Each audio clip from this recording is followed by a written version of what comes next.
अगली खबर बिजली संकट की। बिजली संकट को देखते हुए केंद्र ने राज्यों को कोयला आयात करने में तेजी लाने को कहा है।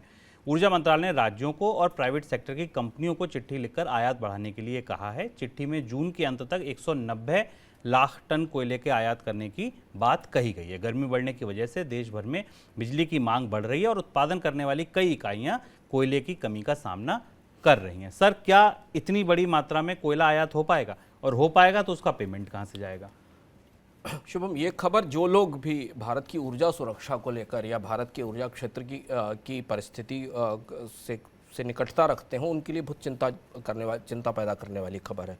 भारत दुनिया का दूसरा सबसे बड़ा कोल इंपोर्टर पहले से है और ऐसा शायद पहली बार होगा कई दशकों में। हाल फिलहाल के दशकों में तो बिल्कुल नहीं हुआ जब भारत इतना बड़ा कोयला इंपोर्ट करने जा रहा है, इतने बड़े पैमाने पर 190 लाख टन के आसपास का कोयला इंपोर्ट, और वो भी इतने शॉर्ट पीरियड में, 5 महीने में। और उस वक्त जबकि पिछले 3 महीने में अंतर्राष्ट्रीय बाजार में कोयले की कीमतें 45 से 50% ऊपर जा चुकी हैं।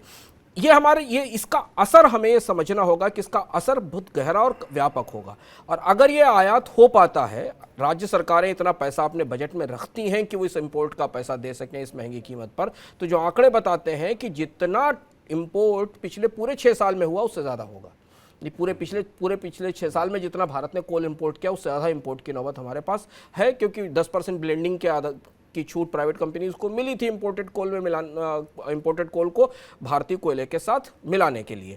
और ये आयात राज्य सरकारों के बजट से फिनांस कैसे होगा, इसका कोई जवाब नहीं। केंद्र सरकार ने एक तरीके से अपनी तरफ से राज्यों को यह कह दिया और प्राइवेट एंटिटीज को कह दिया है कि इससे ज़्यादा कोयला आपूर्ति भारत के संसाधनों के आधार पर नहीं की जा सकती। ध्यान रखना जरूरी है कि भारत दुनिया में 5वां सबसे बड़ा कोयला स्टॉक रखता है और दूसरा सबसे बड़ा कोयला रिजर्व रखता है और दूसरा सबसे बड़ा कोयला उत्पादक भी है।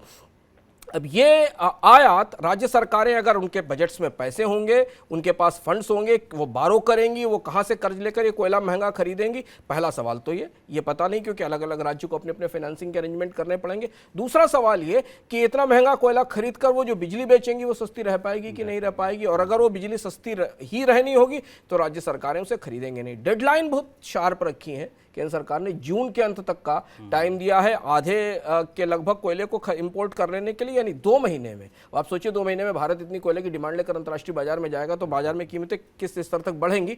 और अगला हिस्सा अगस्त तक मांग करने की अगस्त तक डिलीवर करने की बात कही, यानी कि बरसात के सीजन में हमेशा कोयले की आपूर्ति प्रभावित होती है, तो अगले 2-3 महीने भी कोयले की आपूर्ति प्रभावित रहेगी।